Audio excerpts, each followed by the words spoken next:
Well,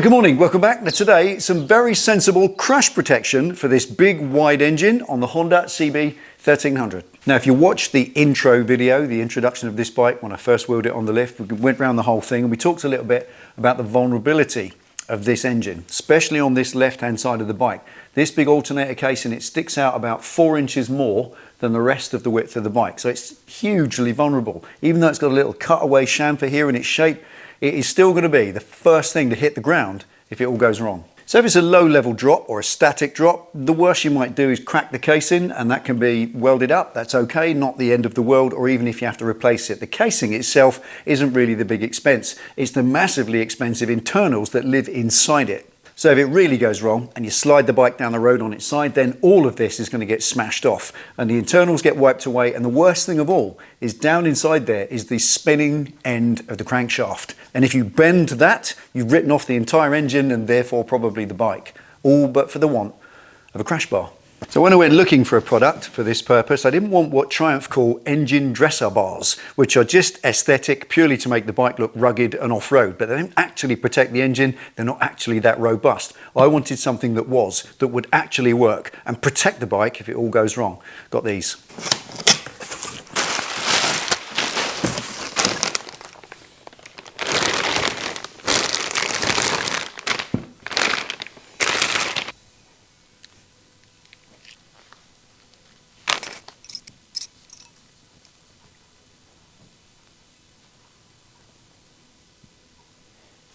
Okay, now the choices for this, for that particular bike and that particular year, were really limited. In fact, dominated by one particular design, which is a big fat aluminium spar that fits right across the side of the engine. Looks ghastly, and I can't see how it protects the underside of the engine because it doesn't cover it.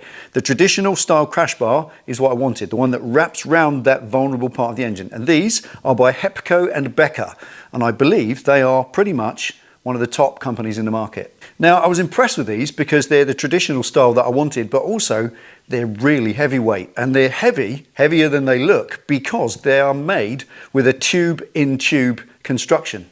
And what that simply means is they take one tube, they insert it inside another, and then bend up the crash bars out of the resultant double wall tubing, and then weld the plates on the end, which are all thick, heavyweight 7mm steel plate, and the whole lot is effectively twice as strong as it looks. Now, as much as these are incredible quality, the finish is stunning, Hepco and Becker, German engineering, reputation goes before them and all that, I am a little disappointed with this. And as you can see, you're given here a pair of rather cheap looking exhaust clamps to clamp the crash bars to the front down tubes. And I imagine they're going to leave a witness mark on the powder coating on the frame, which isn't a clever idea. They give you these couple of swatches of vinyl, I guess, to put behind there and protect it, but that is a little bit disappointing given the reputation of a company like this. But not to worry, I can replace these with something a little bit more auspicious in the future, and for now I've got something a bit more protective than that to put around the frame so these don't leave a bite mark.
over there.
Okay, there we go. Now, fabulous quality. Very happy with the crash bars. I've said this already, but those exhaust clamps, zinc plated, cheap, something that could definitely be improved on. But I see what they've done.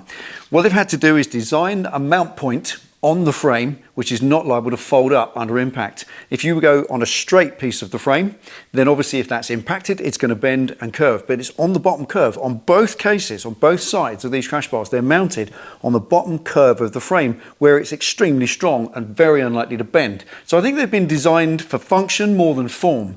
Again though, it's just a zinc plated exhaust clamp, really? I mean, an exhaust clamp is designed to clamp down on something. The protruding pieces of thread are irrelevant, but they've used those protruding pieces of thread to mount the plate on, and there's not much left.